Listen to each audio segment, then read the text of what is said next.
인공지능 융합공학 강의 18 디시전 트리 강의 시작하겠습니다. 디시전 트리는 여러분들도 좀 익숙할 수 있는 그런 구조의 어떤 모델이라고 생각하시면 되는데요. 하나 예를 들어보자면요.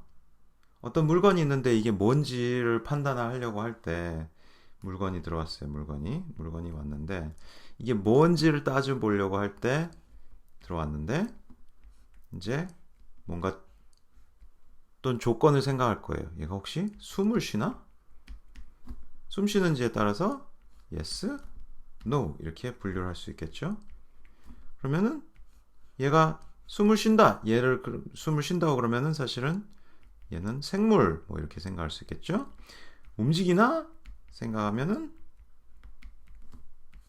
yes 또 no 판단해 볼 수가 있을 텐데 그럼 얘는 이제 동물, 얘는 식물, 그 다음에 숨을 안 쉬는 거는 뭐 얘는 이제 또 어떤 그냥 뭐 물체일 텐데 뭐 얘가 사람이 만든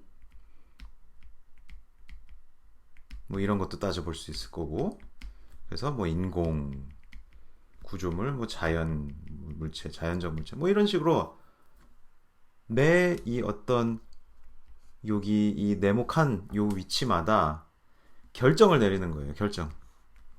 근데 이 결정을 내리는 게 계속 결정 하나하나의 결과에 따라서 다음 결정, 다음 결정, 다음 결정 그렇게 뻗어 나가는데 그게 계속 가지가 쳐 나가는 나뭇가지 모양의 트리 모양으로 만들어지는 이런 모델을 디시전 트리라고 합니다.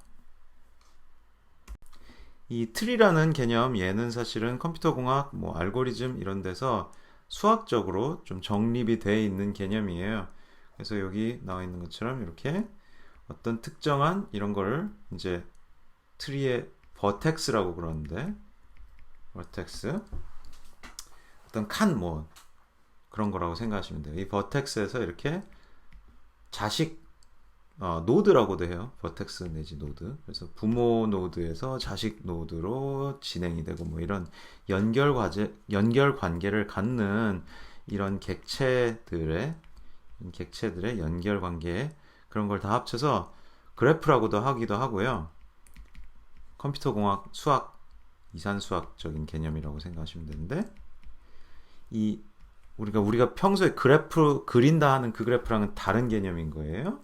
근데 어쨌든 눈으로 볼 수 있는 시각적 도구인 측면에서는 그런 공통점이 있긴 한데 그래프 중에서도 이렇게 절대 다시 모이지 않는 이런 모이는 게 없고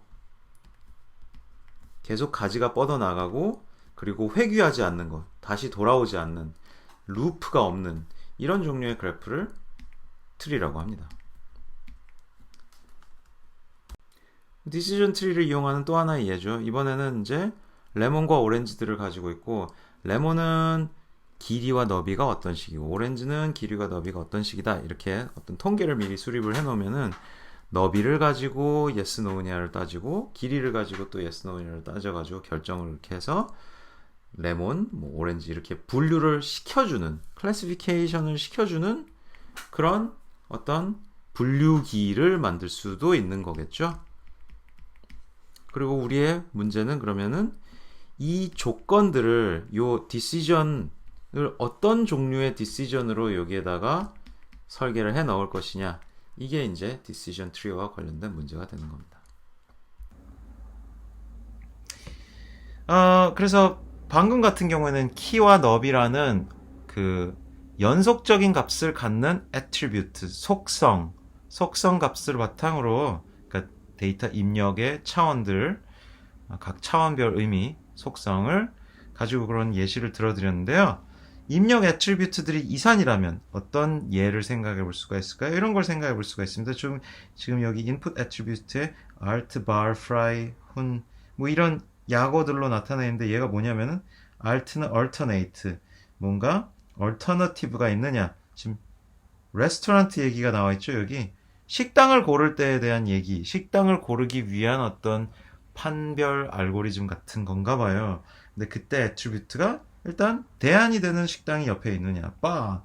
그 식당에 바가 이제 연결되어 있느냐, 대기할 수 있는 바 공간이 제공되는 식당이 있냐, 뭐, 그 다음에, 지금 오늘이 금요일 또는 토요일이냐, 뭔가 주말인 날이냐, 오늘 우리가 지금 배가 고프냐, 그 식당에 손님이 얼마나 많으냐, 가격이 얼마나 비싸냐, 비가 오고 있느냐 아니냐, 예약을 했느냐 안 했느냐, 식당의 종류가 어떤 종류냐, 프랑스 식당, 이태리 식당, 타이 식당, 뭐 햄버거 식당, 그 다음에 대기 시간이 얼마 정도 될 것 같냐, 뭐 등등 이런 걸 따질 때 discrete, 그러니까 특정 값들, 어떤 연속적인 범위 내에 있는 어떤 실수 범위 내에 있는 숫자를 갖는 게 아니라 A 아니면 B 아니면 C 뭐 이런 식으로 특정 값들 중에 무언가 하나를 가지는 그런 discrete attribute는 요 alternative yes no, 바가 있느냐 yes no, 주말이냐 yes no, 배가 고프냐 yes no, 그 다음에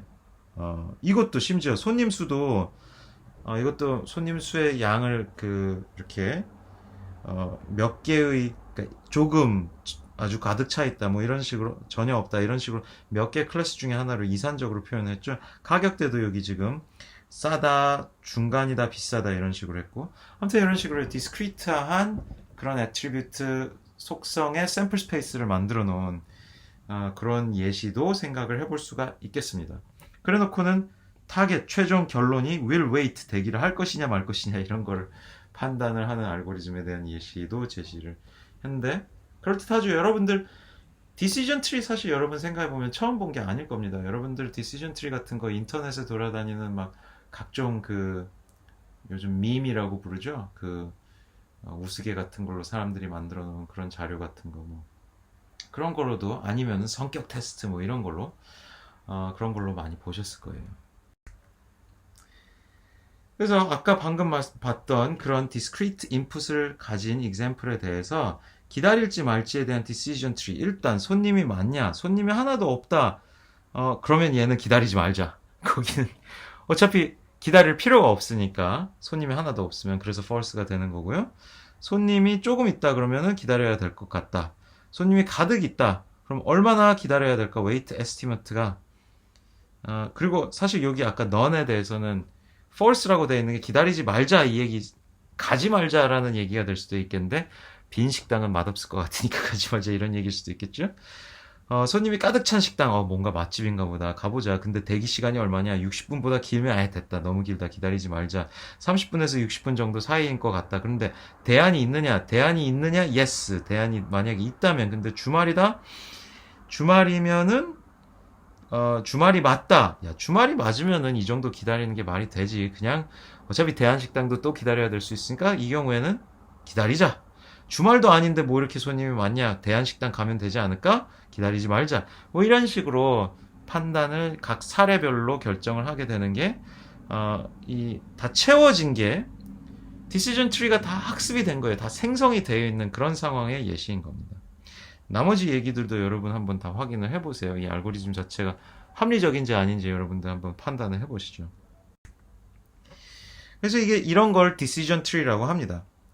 내부 노드는 디시전 트리에서는 각 노드, 그 트리에 분기되는 그 포인트마다의 칸 안에는 뭐가 들어가냐면은 특성, 속성, 애트리뷰트 별 테스트가 들어가 있어요. 어떤 부등식 같은 거가 들어가 있다라고 생각하셔도 되겠죠. 브랜칭, 분기는 특성값에 따라서 결정이 돼요. 그러니까 어떤 특성이냐, 지금 여기 죄송해요. 이 노드, 이 벌텍스에서는 어떤 애트리뷰트에 대한 테스트를 할 거냐에 따라 그 테스트 값 자체가 달라질 수 있는 거죠. 리프 노드는 출력이에요. 클래스 어사이먼트, 그러니까 최종 어떤 클래시피케이션을 할 때 어떤 클래스에 해당된다라는 결론을 낼 것인지를 갖는 것이 이 리프 노드의 그 의미가 되는 겁니다. 그래서 디시전 트리 알고리즘은 이렇게 돼요. 일단 현재 노드에서 어떤 특성, 속성, 제가 이거 번역하면서 왔다 갔다 썼는데 속성으로 통일합시다. 속성을 선택합니다. 그 다음에 그 속성에 대한 테스트를 확인을 해서 다음 레벨로 진행이 되겠죠. 이 사이에 다음 레벨 테스트 결과에 따라.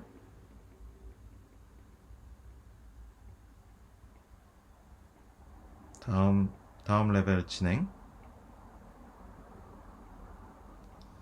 그 다음에 선행한 윗단계 선택에 대해 다음으로 다음 속성을 적용을 해서 거기에 대한 테스트를 이제 결정을 해야 되는데 조건부로 테스트를 적용하게 됩니다. 일반적으로 한 번에는 차원 하나씩에 대해서만 테스트하도록 제한을 한다. 그러니까 한 노드 안에 내 테스트는 하나씩, 한 개만 라는 얘기인 셈인 거죠. 속성을 두 개를 그리고 테스트 하나에 대해서는 그리고 또 하나 테스트는 속성 하나에 대해서만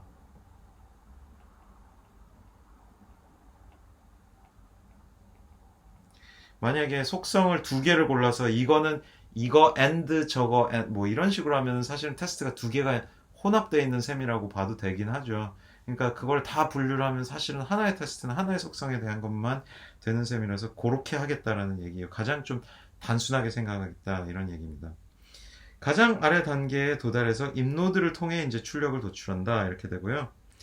오렌지 레몬 사례에서는 각 차원을 한 번씩만 분할했으나 아까 어떻게 됐었어요? 이 width를 6.5를 기준으로 나누고 그 다음에 height에 대해서 이렇게 나눠주는 게 있었죠. 근데 이렇게 width 한 번 나누고 그 다음에 height도 한 번 나누고 이럴 필요가 있는 게 아니라 꼭 이래야 되는 게 아니라 width도 여기 이렇게 나눠주고 다시 요 영역에 대해서 또 width를 한 번 더 나눠주고 이럴 수도 있어요. 그럼 width가 지금 세 영역이 되겠죠. 뭐 얘에 대해서도 width를 또 한 번 또 나누고 그래서 네 개의 영역을 만들고 이럴 수도 있습니다. 꼭 반드시 한 attribute에 대해서는 테스트를 한 번만 할 필요는 없습니다. 여러분 헷갈리지 마세요.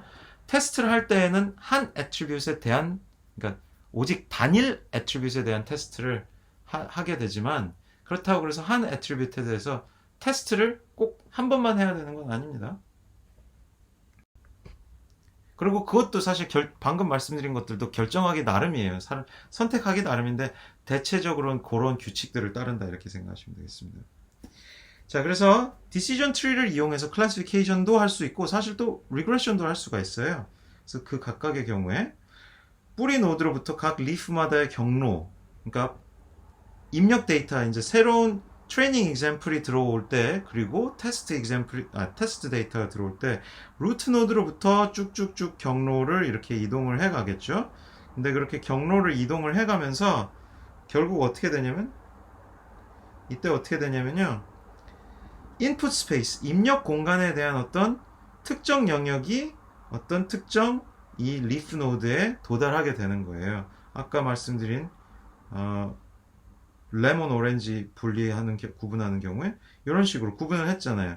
그러면 이 전체 공간이 인풋 스페이스, 인풋 영역이면요, 인풋 공간이면은 그 중에 요 영역은 특정 리프 노드, 요 영역은 또 다른 특정 리프 노드 이런 식으로 대응이 되게 되는 거예요. 그래서 이 전체 입력 공간을 이렇게 분할을 하나씩 하고 하나의 영역, 분할된 하나의 영역이 하나의 리프 노드에 대응되게 됩니다.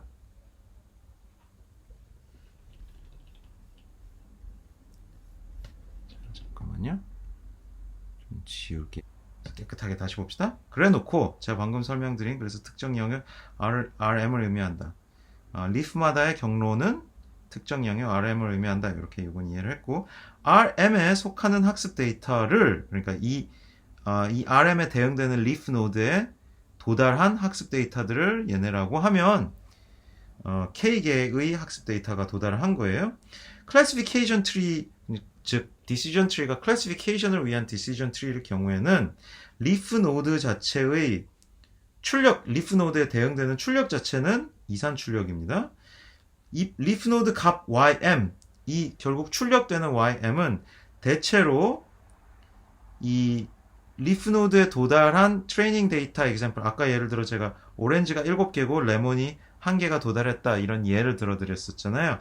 그 중에는 이 7과 1 중에 어떤 게 더 값이 많으냐, 오렌지가 더 개수가 많냐, 레몬이 더 개수가 많느냐, 개수 많은 것 중에 하나로 이렇게 선택을 해서 그 오렌지라는 레이블을 그냥 얘를 도출시키는 얘 equal ym이 되는 요런 상황으로 생각하시면 되겠어요. 클래시피케이션 트리에서 제가 뭐 특정 확률을 가지면서 이런 오렌지일 것이다, 8분의 7의 확률로 오렌지일 것이다. 이런 확률 값도 붙여서 말씀을 드렸는데 대부분의 경우 그런 확률 값 있어봤자 뭐예요? 결국 최종 결론은 오렌지다 하잖아요. 그러니까 오렌지 결론만 도출이 되거든요, 보통.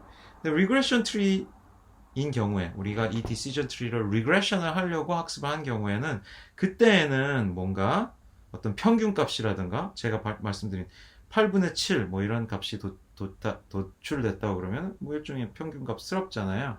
그런 식으로 모든 데이터를 이렇게 종합한 그런 출력이 그래서 그렇게 함으로써 어떤 연속적인 범위 내 값을 갖는 그런 출력이 도출되게 됩니다. 근데 우리는 오늘 수업에서는 주로 클래시피케이션에 대해서 얘기를 하게 될 겁니다. 자, 여러분 디시전 트리 각 축별로 이렇게 공간을 그냥 이렇게 나눈다 이러면 이 디시전 트리라는 걸로 이렇게 표현할 수 있는, 나눌 수 있는, 구분할 수 있는 게 좀 적지 않을까 이렇게 생각을 하실 수가 있는데 구분 경계를 이렇게 아주 디테일한 구분 경계를 할 수 있을까 이런 우려를 가지실 수가 있는데 사실은 충분히 쪼개 나가다 보면은 얼마든지 임의의 어떤 복잡한 구분 경계도 다 구분할 수 있습니다. 그래서 예시를 들자면 discrete input, 이산 input, discrete output, 이산 출력 케이스에 대해서 decision tree는 input attribute에 대해 어떤 함수도 표현 가능하다, 어떤 의미의 어떤 복잡한 함수도 다 표현 가능하다 이런 얘기를 하고 있고요. 예를 들어 불리언 함수에 대해서 아래의 truth table 참거지표의 각 행에 얘는 지금 exclusive or에 대한 네 가지 케이스가 있는데 이 네 가지 케이스 모두 decision tree로 그냥 아주 어렵지 않게 A라는 attribute의 false true, B attribute의 false true, true false 뭐 이거를 각각 이렇게 구분을 해줌으로써 각각의 경우에 대한 어떤 구분이 다 용이한 아주 수월하게 되는 그런 decision tree 만들 수가 있습니다. continuous input, continuous output 케이스도 마찬가지예요. 임의의 펑션을 조정 가능한 그러니까 우리가 얼마든지 레벨을 더 추가시켜 가면서 더 세밀하게 이렇게 영역을 나눠 가다 보면 얼마든지 조정 가능한 범위 내로 우리가 근사를 할 수가 있습니다. 즉 근사의 정확도를 우리가 조정할 수 있다는 얘기예요. 그리고 이걸 극단적으로 하면은 각 임의의 트레이닝 셋에 대해서 각 트레이닝 example마다 하나의 입노드에 도달하게 하는 모든 example을 리프 노드들 하나하나씩마다 다 구분하도록 그렇게 만들 수는 있는데 그렇게 하는 경우엔 일반화가 잘 안 될 가능성이 높습니다. 일반화라는 게 그러니까 그 트레이닝 example에서 보지 못한 사례들에 대해서도 잘 이렇게 예측을 잘하게끔 해야 되는 거잖아요.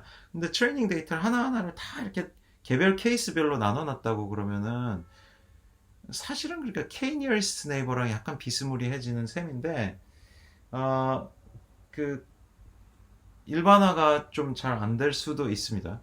어떤 면에서는 K-nearest neighbor랑 아주 비슷하다고 생각하면은 좀 뭐 그러면 안 될 것도 없지 않느냐라고 생각하실 텐데 K-nearest neighbor는 사실은 모든 attribute, 모든 input dimension을 종합적으로 보는 셈이잖아요.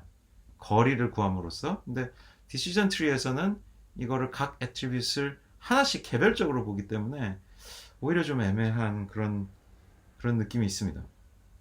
그래서 그 K-nearest neighbor에서는 이렇게 죄송합니다.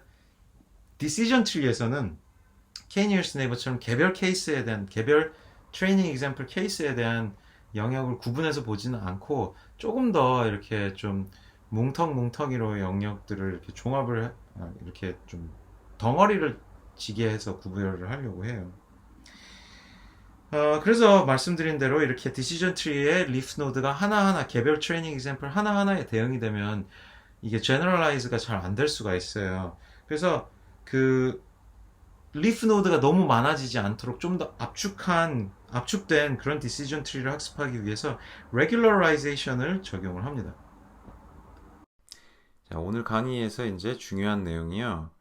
그러니까 우리는 분류기를 만들려고 하는데 분류기를 decision tree를 이용해서 만든다 이렇게 하려는 거고요. 그럼 decision tree의 그 decision들을 제일 적정한 것들로 학습을 해내야 되는 상황입니다. 그럼 어떤 decision들을 우리가 트리 안에다가 넣을 것이냐 이게 중요한 건데요.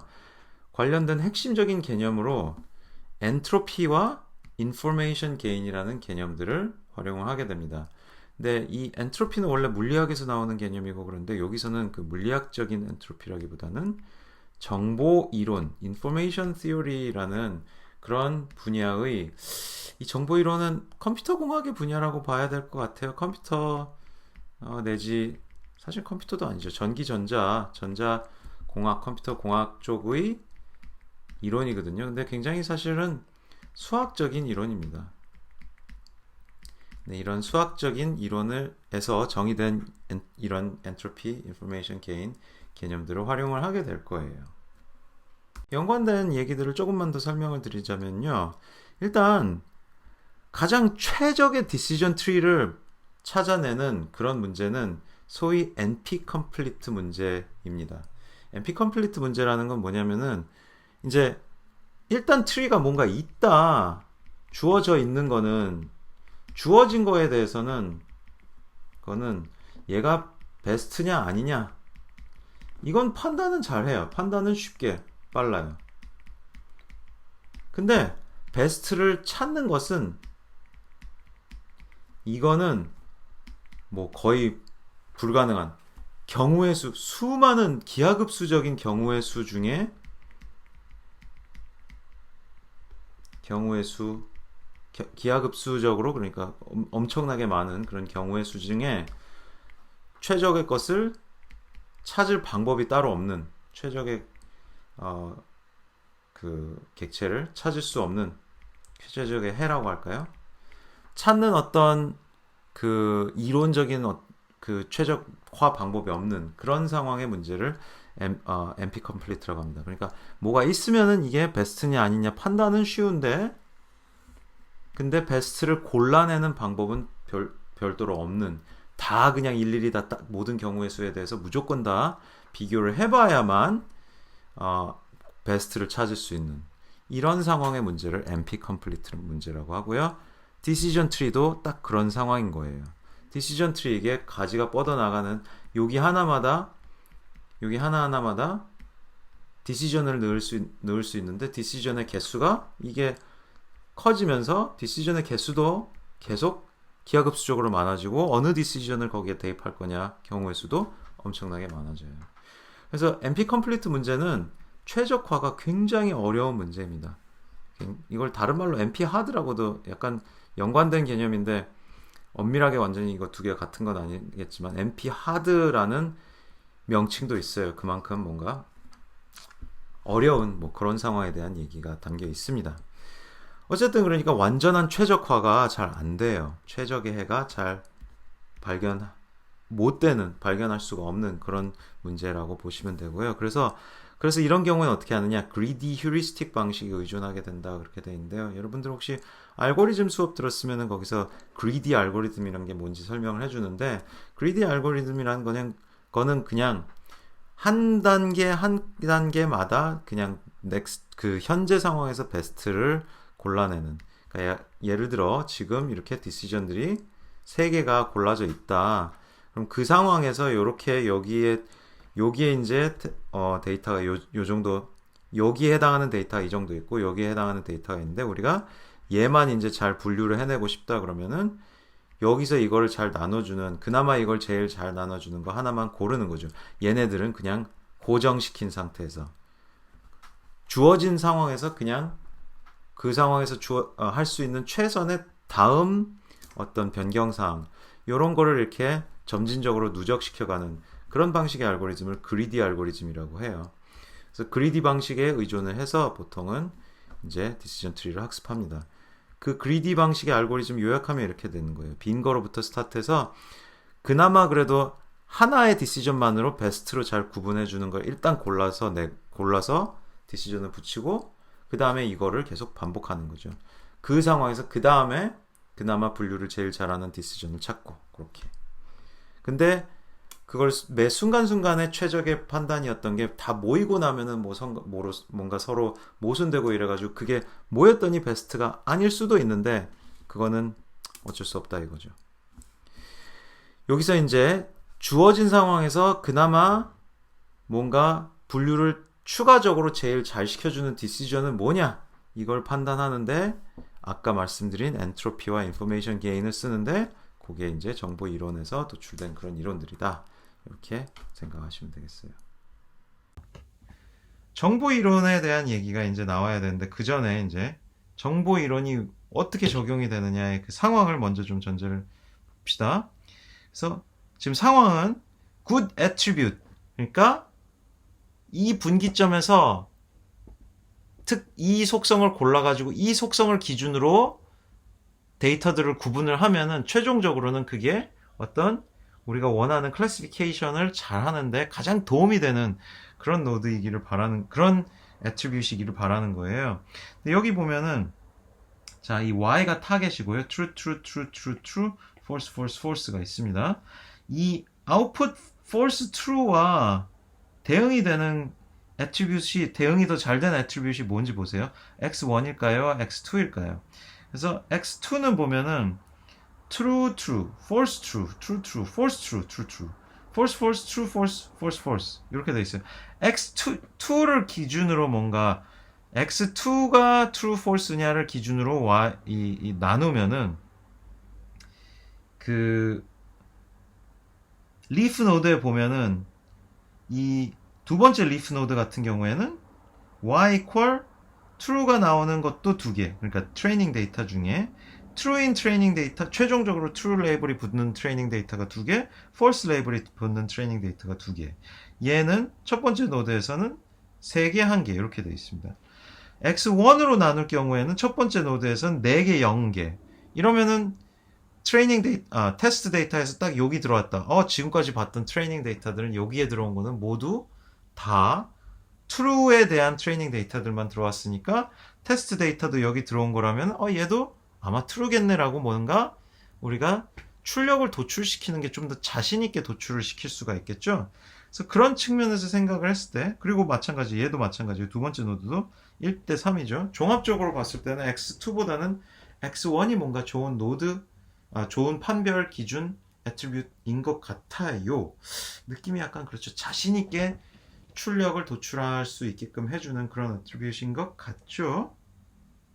근데 그런 것 같은 이거를 조금 더 어떤 체계적으로 수학적인 이론으로 종합을 한다면 어떻게 종합을 할 수가 있을까요?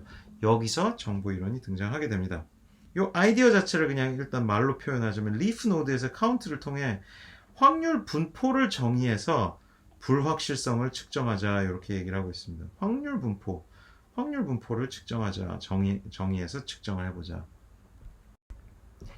그래서 good attribute, 어느 게 좋은 것이냐? 결정적, 그러니까 아까 자신있게 출력이 이렇게 나올 것이다 라고 얘기하는 거. 아까 첫 번째 x1을 가지고 구분했을 때 첫 번째 노드는 4대 0이었잖아요.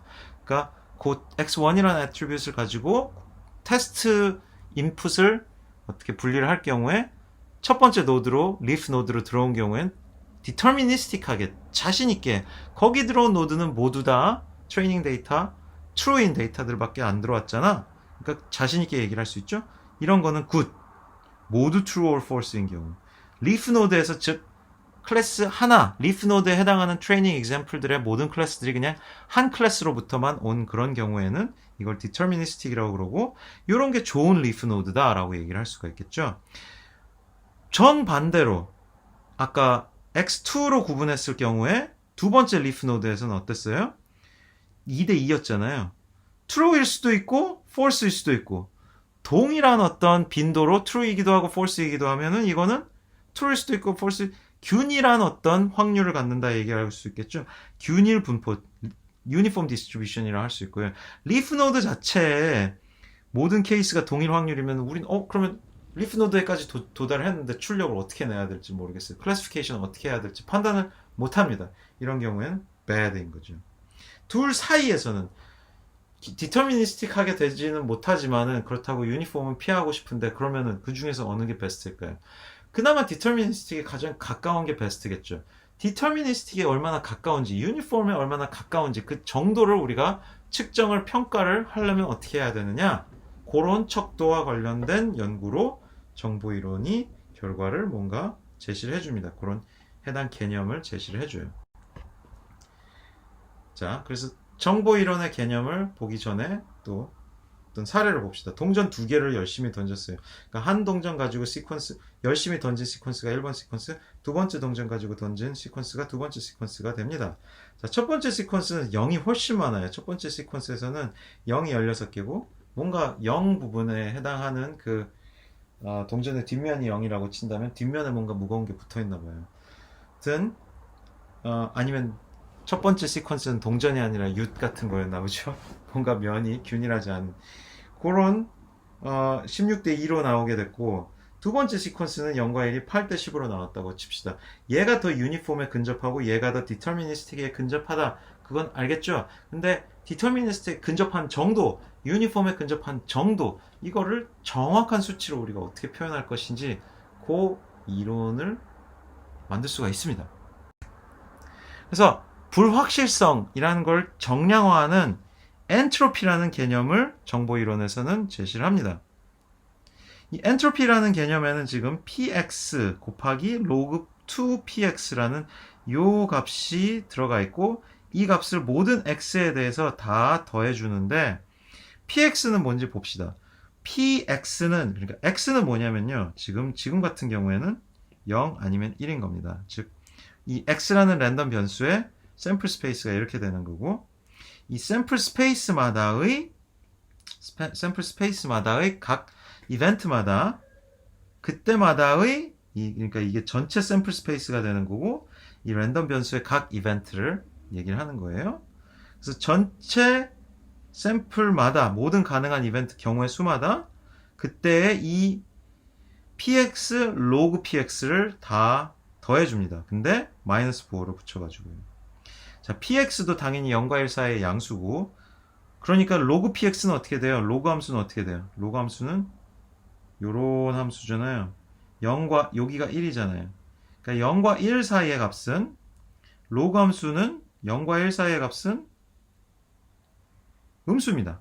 그죠?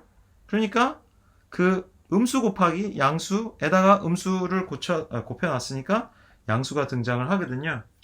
최종 결론 엔트로피는 양수가 나옵니다. 양수가 나올 수밖에 없어요. 근데 계산하면 이런 식으로 계산이 되는 겁니다.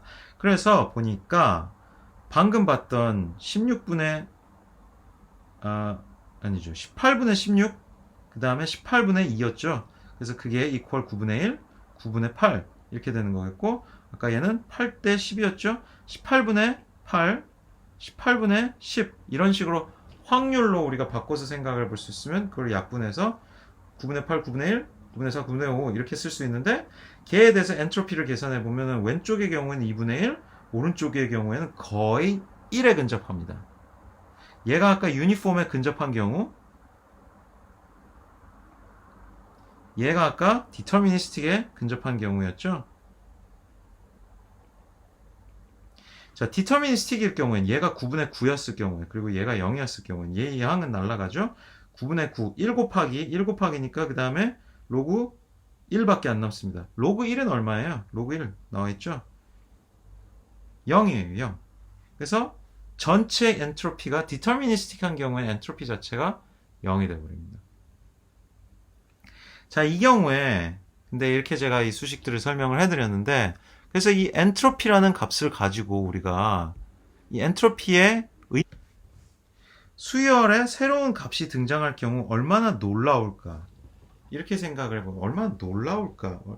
이게 원래 그 강의 자료의 원문에서는 how surprised 이런 얘기였거든요.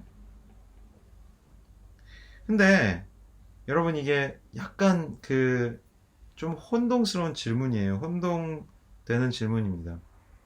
왜냐면은 첫 번째 시퀀스에 1이 등장하면 서프라이즈가 될 거거든요. 왜냐면 자주 안 등장하니까.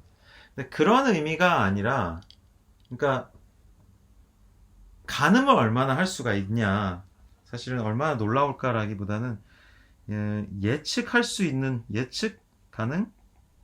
이런 의미라고 생각하시면 돼요. 그러니까 첫 번째 시퀀스에서는 높은 확률로 0이 나올 것이니까 우리는 맨날 0 나올 것 같은데 0 나올 것 같은데 하고 예측을 할 수가 있잖아요. 근데 두 번째 시퀀스는 거의 유니폼이니까 0이 나올지 1이 나올지 사실 매번 예측을 하기가 거의 어렵습니다. 그럼 그 예측하기 어려운 상황을 뚫고 뭔가 나왔다. 0일지 1일지 전혀 모르겠는데 0이 나왔다. 0일지 1일지 전혀 모르겠는데 1이 나왔다. 이러면은 뭔가 예측을 하기 어려울 때 우리가 확인한 어떤 관측값이 더 정보값을 많이 갖고 있다. 이렇게도 생각을 할 수가 있겠죠. 그래서 uncertainty라는 거, 불확실성에 대한 정량화를 하는 이 엔트로피라는 개념을 그 여기 px 값, 지금 여기 동전 던지기의 사례 예시를 들어서 p가 그 앞면이 나올 확률 자체가 0과 1 사이의 값에 대응이 될 때, 그러니까 즉 이 x, 랜덤 변수 x는 동전 던지기인 거고, 이 대문자 x는 앞, 뒤라는 두 개의 이벤트 사건을 갖는 샘플 스페이스인 거고요. 그러니까 사실 시그마 두 개밖에 없는 거죠. 해야 되는 게. 근데 그때 앞면의 확률이 p인데 p 값이 0이냐 1이냐 그 사이에 어떤 값이냐에 따라서 엔트로피가 어떻게 달라지는지를 보여주고 있고요. 제가 아까도 말씀드렸는데 앞면 나올 확률이 만약에 0이거나 1이거나 하면은 이 경우에는 디터미니스틱해집니다. 디터미니스틱해지면 그러니까 즉 무조건 앞면이 나오거나 무조건 뒷면이 나오는 그런 상황이 되는데 그 경우에는 엔트로피가 제로예요. 그 다음에 앞면이 나올지 뒷면이 나올지 전혀 가늠을 할 수 없는, 즉 앞면 나올 가능성이 정확히 반, 뒷면 나올 가능성이 정확히 반, 즉 완전 유니폼 디스트리뷰션일 경우에는 유니폼 디스트리뷰션, 이 경우에는 엔트로피가 1입니다. 1. 그래서 엔트로피라는 값은 0과 1 사이의 값을 갖게 돼요. 그 사이의 값에 대해서는 이렇게, 나머지 값들에 대해서는 이런 그림을 그릴 수가 있습니다. 자, 그래서 아까 말씀드렸던 대로 하이 엔트로피라는 거는 변수값이 더 균일한 분포를 가지고 평평한 히스토그램, 확률 분포 자체, 그러니까 앞면, 뒷면 내지 0, 1에 대해서 둘 다 2분의 1, 2분의 1 이런 식으로 히스토그램, 확률 자체를 히스토그램으로 표현을 한다면은 히스토그램 자체의 높이가 아주 평평한 그런 히스토그램이 되고요. 이런 분포에서 특정 표본을 추출한다, 즉 동전 한 번 더 던졌다. 그 경우에 값을 관측을 한 게 뭔지, 관측값이 뭐가 될지를 예측하기가 더 어렵습니다. 그 다음에 로우 엔트로피의 경우에는 반대의 경우 분포 자체, 확률 분포 자체가 확 이렇게 높이 뻗은 봉우리와 움푹 꺼진 부분들을 가지고 히스토그램도 많은 고저점들이 있고, 해당 분포에서 추출한 표본값은 뭔가 예측하기가 더 쉬워요. 뭔가 이런 느낌이, 그래서 더 놀라게 될 것이다, 더 정보량을 많이 담고 있다, 이런 느낌에서는 약간 여러분들이 헷갈릴, 직관과 다를 수가 있습니다. 그래서 조심하셔야 돼요. 로우 엔트로피라는 것은 예측을 더 하기 쉽게 만드니까 예측하기 쉬운 게 더 정보를 많이 담고 있다, 이렇게 착오를 하실 수가 있는데, 정보를 담고 있는 거는 지금 우리가 사전에 생각하고 있는 확률 분포가 아니라 그 확률 분포에서의 뭔가 샘플링을 할 때 관측하게 되는 게 얼마나 많은 정보를 담고 있느냐, 그런 의미라고 생각하시면 되겠어요. 자, 그래서 어떤 확률 분포에 대해서 우리가 엔트로피라는 것을 계산을 할 수가 있게 되는 셈이에요. 그러니까 당연히 결합 확률 분포, 조인트 probability distribution이나 conditional probability distribution에 대해서도 엔트로피를 계산할 수가 있게 되는 겁니다. 그래서 여기 지금 케이스 예시, 지금 두 개의 랜덤 변수 B가 오느냐 안 오느냐, 그 다음에 구름이 꼈느냐 안 꼈느냐, 두 개의 랜덤 변수에 대한 joint probability의 샘플 스페이스가 지금 이렇게 주어져 있는 거고요. 샘플 스페이스 각각 2x2 경우에 대해서 2 곱하기 2 경우에 대해서 각각의 확률도 이렇게 지금 다 제시가 되어 있는 상황인 거죠. 이렇게 되어 있는 상황에서 엔트로피는 그냥 자연히 그냥 네 가지 케이스, x에 대한 두 가지, y에 대한 두 가지 각각 다 시그마를 하면 네 가지 케이스에 대해서 이렇게 계산하면 되고요. 이 계산 결과 1.56입니다. 1.56인데 아까 동전면에 대해서는 0과 1 사이의 값만 나왔었죠. 그거는 이제 샘플 스페이스가 가능한 사건이 두 가지밖에 없는 경우였고, 사건이 더 많아지면은 이게 더 1보다 커질 수가 있습니다. 그렇게 되는데, 그때 이 비츠라는 게 지금 단위로 쓰여져 있는데요. 비츠라는 게 쓰여져 있는 이유가 뭐냐면은, 그러니까 네 가지 그 사건이, 그러니까 경우의 수가 네 가지면은 이진수로는 두 가지 자릿수로 나타나야 되잖아요. 근데 비트라는 게 원래 바이너리 디지트, 그래서 이진수 자릿수 하나 요런 걸 비트라고 하는 거거든요. 그러면은 경우의 수가 네 가지가 되면은 두 개의 비트로 나타내야 되죠. 이 경우의 수가 네 가지에 대해서 유니폼 디스트리뷰션이 되면 2가 나올 겁니다. 2비트가 되거든요. 그런 거거든요. 그래서 경우의 수가 몇 개냐를 나타내는 그런 의미가 있기 때문에 비트라는 단위를 씁니다. 애초에 이 정보 이론에서 엔트로피 개념을 도입이 될 때 이 단위로 비트라는 단위를 그렇게 쓰기에 이제 이론이 이렇게 제시가 됐던 거고요. 이렇게 이 경우에는 이렇게 계산이 되고, 그 다음에 특정 조건부의 스페시픽, 그러니까 조건부인 상황이죠. 지금 방금 그 죄송합니다. 결합 확률 분포는 동일한데 방금 그 케이스 사례에서 What is the entropy of cloudiness? 이제 Y에 대해서 cloudiness만 볼 건데 given that it is raining, 자 비가 온다는 조건 하에 요 경우만 보는 거죠.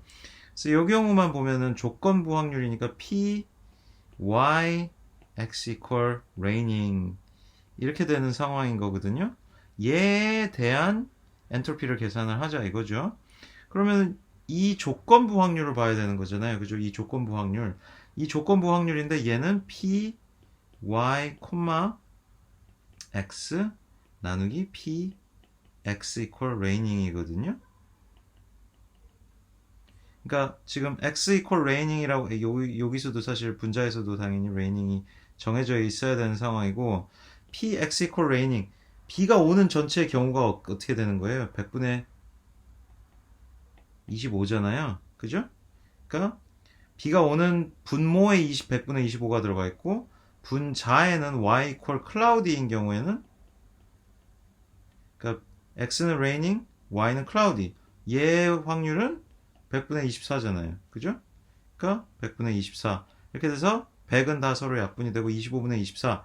요게 지금 하나가 나오고 entropy of cloudiness y라는 거니까 꼭 cloudy인 게 아니라 cloudy, not cloudy 두 가지 경우에 대한 이 y 랜덤 변수에 대한 엔트로피, 랜덤 변수 y에 대한 엔트로피만 계산하자니까 지금 cloudy 한 경우, not cloudy 한 경우 두 가지에 대해서 계산하고 얘는 결과가 0.24비트입니다.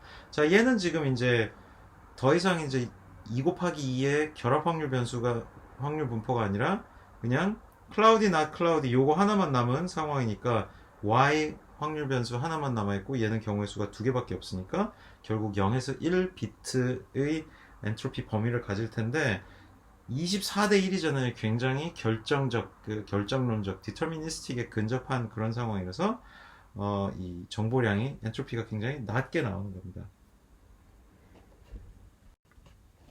그래서 컨디셔널 엔트로피를 좀 더 일반적으로 식을 쓰면요.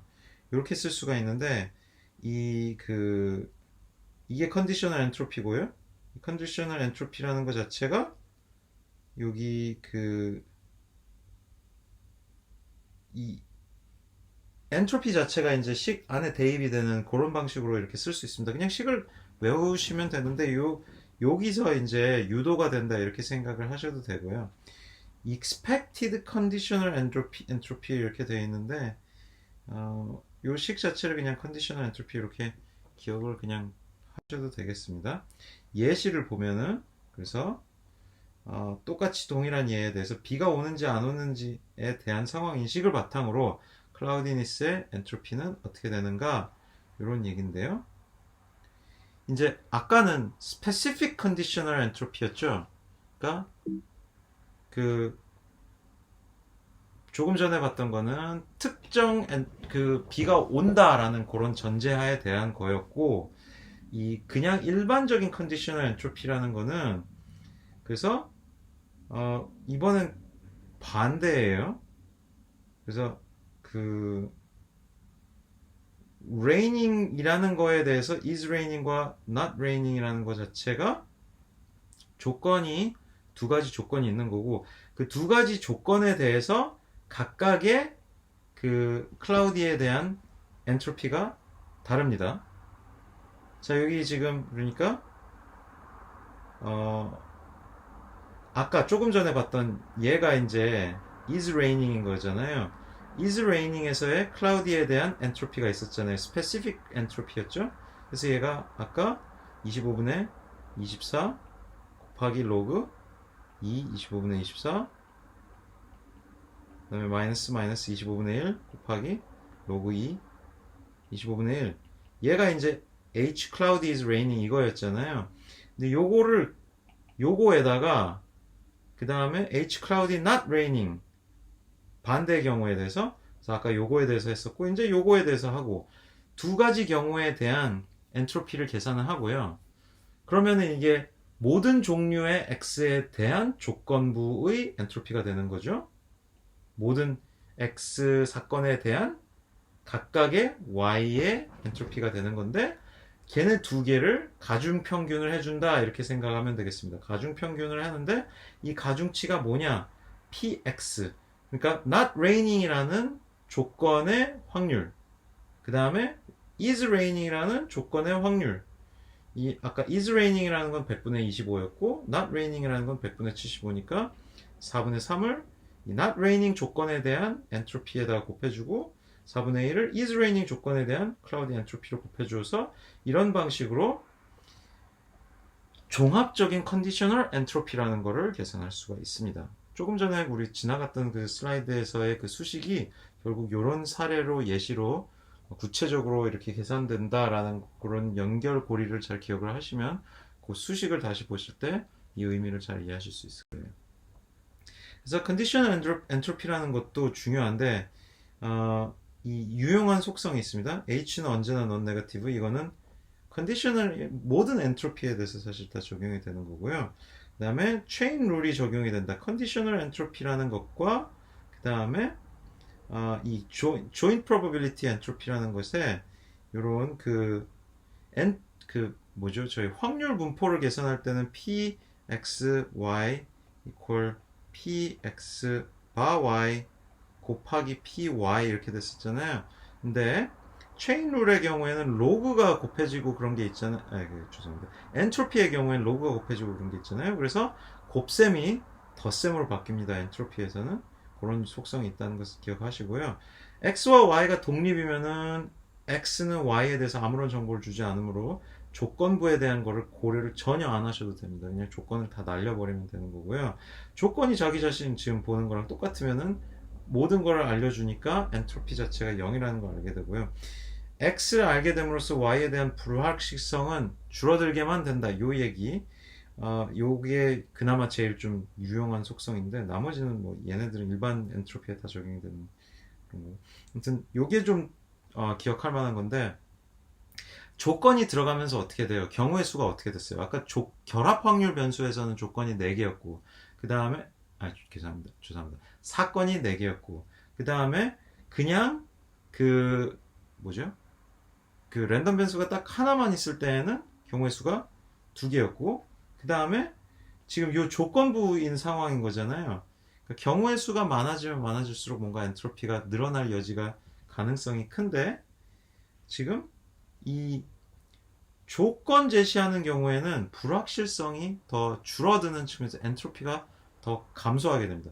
결합 확률 변수에서 그냥 단일 확률 변수로 가면은 그러니까 x를 날리고 y에 대한 확률 변수만 남기면은 뭔가 엔트로피가 줄어들 텐데 거기서 또 거꾸로 조건이 들어가면은 엔트로피가 더 줄어들어요. 조건이라는 것이 제시가 될수록 엔트로피가 줄어드는 속성을 가진다. 그거는 기억을 좀 하시면 좋겠습니다. 그래서 이 조건이 제시되는 거로 인해서 불확실성이 줄어든다고 그랬는데 그럼으로써 이 어떤 랜덤 변수 하나에 대해서 이 y라는 랜덤 변수와 x라는 랜덤 변수가 있는데 이 y라는 랜덤 변수에 대해서 x라는 조건이 제시가 됨으로써 감소되는 엔트로피의 양 그러니까 얘는 감소됐잖아요. 원래 엔트로피에서 감소되는 엔트로피의 양 얼마나 감소했느냐 0.25비트만큼 감소했다. 요거를 우리가 생각할 때 이 조건 제시를 함으로써 불확실성이 얼마나 제거되느냐는 측면에서 이 조건이라는 게 y에 대한 알려주는 측면이 많은 거거든요. x에 대해서 알게 되면 y의 불확실성이 많이 줄어든다. 그러면 x를 안다는 것이 결국 우리가 정보를 많이 획득하게 된다, 이런 의미가 되는데, 그래서 이거를 information gain이라는 이름으로 부르는 개념을 도입하게 됩니다. 그래서 x로 인한 y의 information gain이라고 그 y 랜덤 변수만 있는 상태의 엔트로피와 x에 대한 조건부 엔트로피의 요 둘 사이의 엔트로피 감소폭을 요 x로 인한 y의 information gain이라고 지칭합니다. 아까 인디펜던트한 경우 당연히 information gain이 0이죠. 왜냐면은 얘랑 똑같다고 그랬으니까요. 그 다음에 x랑 y랑 완전히 똑같은 경우에는 얘가 그냥 0이 돼버리니까 information gain은 자기 자신이 되는 겁니다. 자, information gain을 그러면은 how can we use this to construct our decision tree? 아까 decision tree에서는 하나의 테스트를 하고 그 다음 레벨로 내려가잖아요. next attribute을 고를 때 그 이전에 어떤 attribute attribute 골랐던 것이 조건이 된다고 말씀드렸죠. 그래서 얘를 조건으로 할 때 information gain의 어떤 기준을 바탕으로 판단을 하는 그런 알고리즘을 마련할 수 있는 겁니다.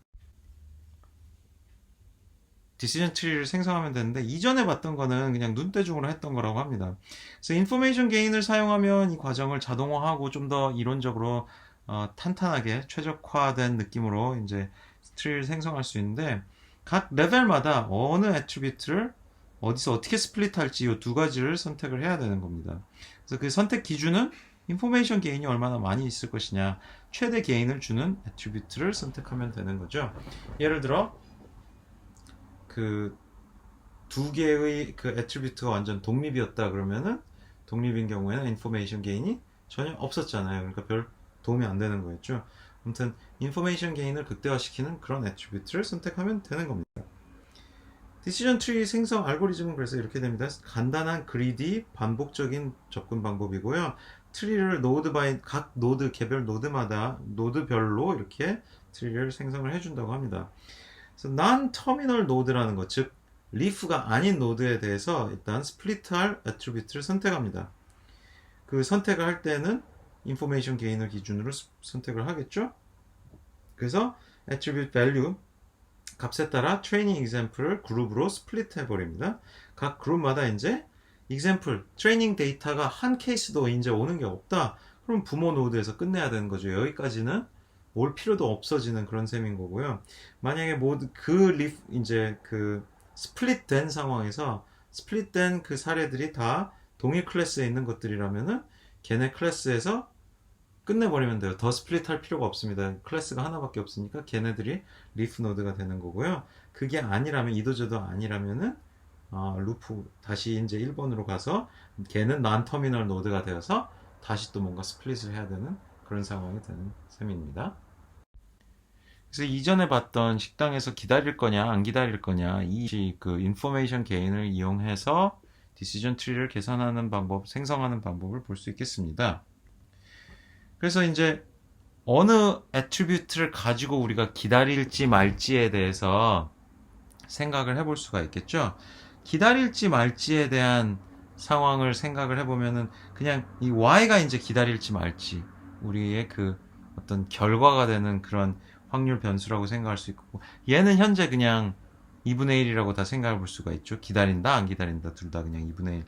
그러니까 유니폼한 기다릴지 안 기다릴지에 대한 그 유니폼한 확률 분포를 적용해서 얘를 그냥 1이라고 볼 수가 있겠습니다. 그 상황에서 근데 이제 x라는 어떤 조건이 붙을 경우에 기다릴지 말지를 인포메이션 게인이 얼마나 늘어나는지를 보면 되는 거죠.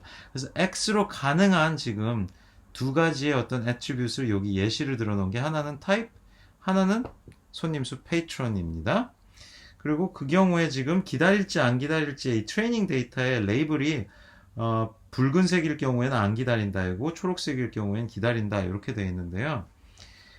일단 타입에 대한 인포메이션 게인을 보죠. 타입에 대한 인포메이션. 타입은 지금 프렌치, 이탈리안, 타이, 버거 네 가지 타입에 대해서 스페시픽 컨디셔널 엔트로피 네 가지를 다 이렇게 계산을 해놓고 있고 이 네 가지에 대해서 각 경우에 대해서의 그 확률 값을 곱해놨습니다. 프렌치는 지금 12가지 트레이닝 데이터 케이스 중에 2가지 있고 이탈리안도 2가지, 타이, 버거 각각 4가지인 상황이고요.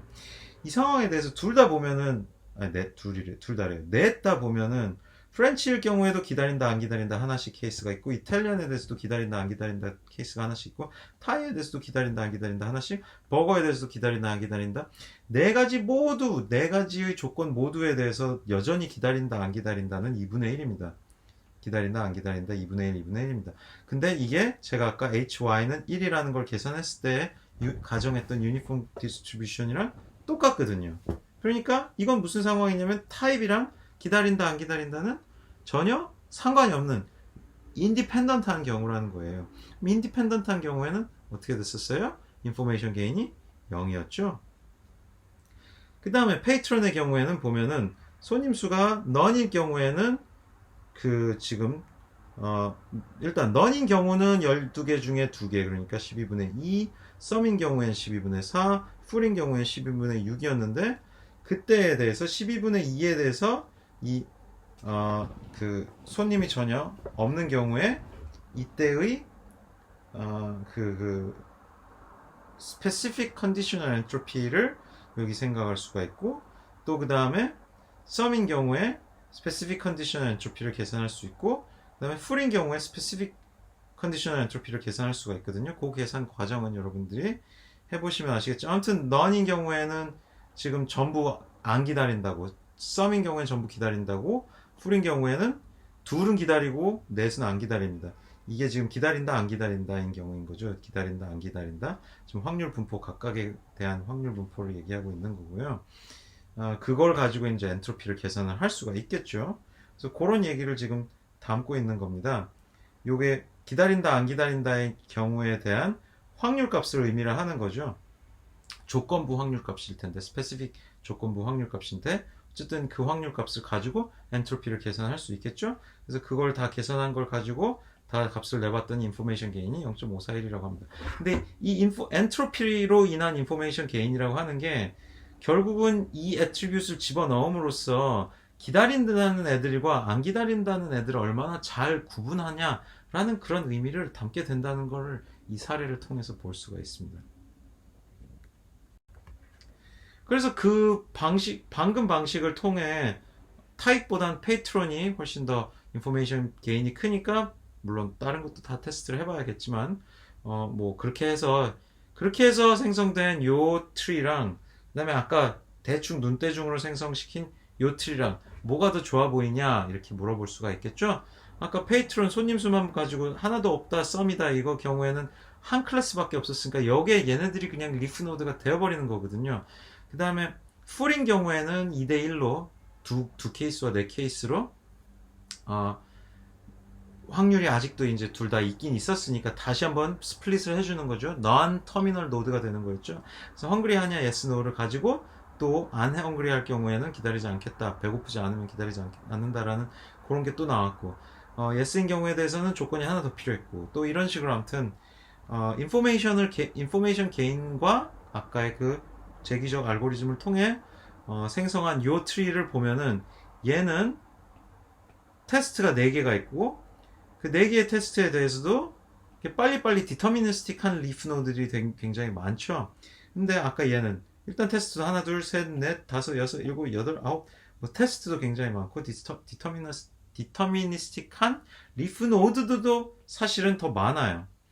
그러니까 상대적으로 제가 아까 리프 노드들이 이 테스트에 비해서 많다고 한 건데 얘는 리프 노드들이 하나, 둘, 셋, 넷, 다섯, 여섯, 일곱, 여덟 개고 하나, 둘, 셋, 넷, 다섯, 여섯, 일곱, 여덟, 아홉, 열, 열하나, 열둘, 열셋 뭐 이렇게 리프 노드들이 이쪽이 많죠. 리프 노드 수가 더 적은 게 왜 좋겠어요? 아까 리프 노드가 뭐랬어요? 전체 샘플 스페이스의 영역을 구분해 놓은 거랬잖아요. 근데 불필요하게 영역을 잘게 구분해 놓는 게 사실은 별로 좋지가 않은 거예요. 그래서 이쪽 트리가 더 좋다라고 얘기를 할 수가 있겠습니다. 인포메이션 게인을 바탕으로 체계적으로 트리를 생성한 거죠. 굿 트리는 뭐냐? 너무 작아도 안 되고 너무 커도 안 됩니다.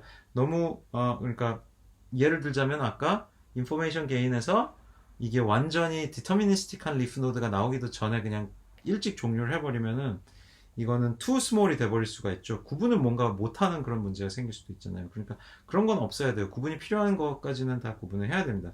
근데 그렇다고 쓸데없이 클 필요는 없죠. 연산 효율성을 해치고 뭔가 무의미한 애트리뷰트이 포함되어 있을 수가 있고 이렇게 분할을 할 필요가 없는 영역을 분할을 하고 있을 수도 있거든요. 게다가 이제 트레이닝 데이터에만 이렇게 다 너무 자잘자잘하게 나누는 그런 문제를 또 예방을 해야 됩니다. 오컴의 면도날이라고 그 논리학에서 많이 좀 얘기하는 건데 모든 조건이 동일할 경우에 더 심플한 답이 실제 참일 가능성이 더 높다. 단순한 가설이 가장 좋은 것이다. 이런 그런 어떤 논리적인 그런 편견스러운 건데 그게 이제 실질적으로 효과적인 그런 경우가 많은 그런 얘기인데 고 어떤 원칙에도 부합하는 그런 얘기이기도 합니다. 그 다음에 뭐 굿트리에서 어떤 유추시의 그 전제 같은 거를 기준으로 생각을 해본다면 루트 노드에 가까운 계층에 정보량이 많은 노드들이 분포가 돼야 그래야 스몰한 트리가 스몰하면서도 컴팩트하면서도 이렇게 잘 구분을 잘하는 그런 트리가 될 것 같죠. 그런 트리가 좋은 트리다 이렇게 생각. 자, 기타 딱 레벨이 낮아질수록 기하급수적으로 데이터가 적어지죠. 분할을 하면서 절반 아니면 뭐 일부 이렇게 나뉘어 가잖아요.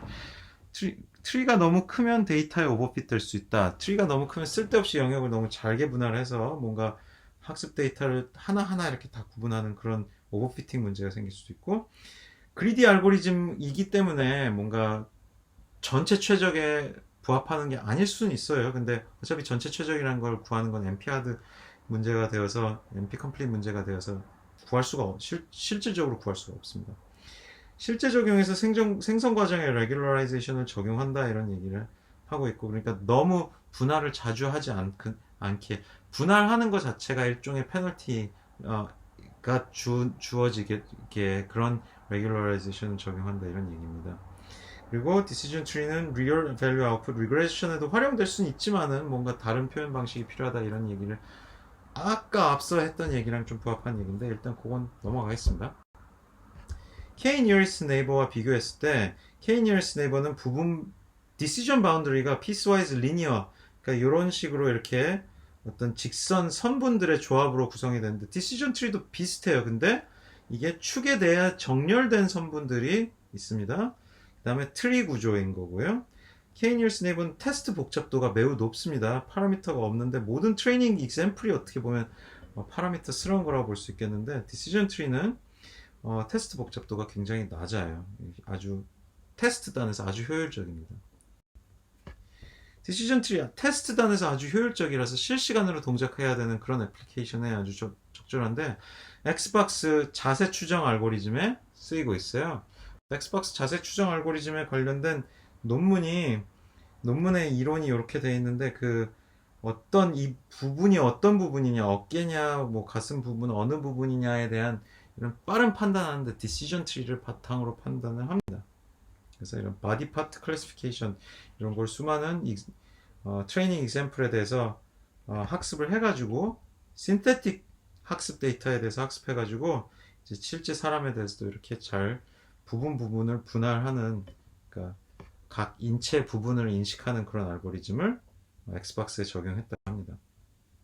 그래서 이렇게 좋은 꽤 정확한 그런 인식 결과를 보여주는 걸 알 수 있습니다. 아까 했던 여러 가지 디시전 트리의 특성인데 함수가 소수 애트리뷰트에 의존할 때 효과적이고 적절하지 않은 경우들도 꽤 있긴 있어요.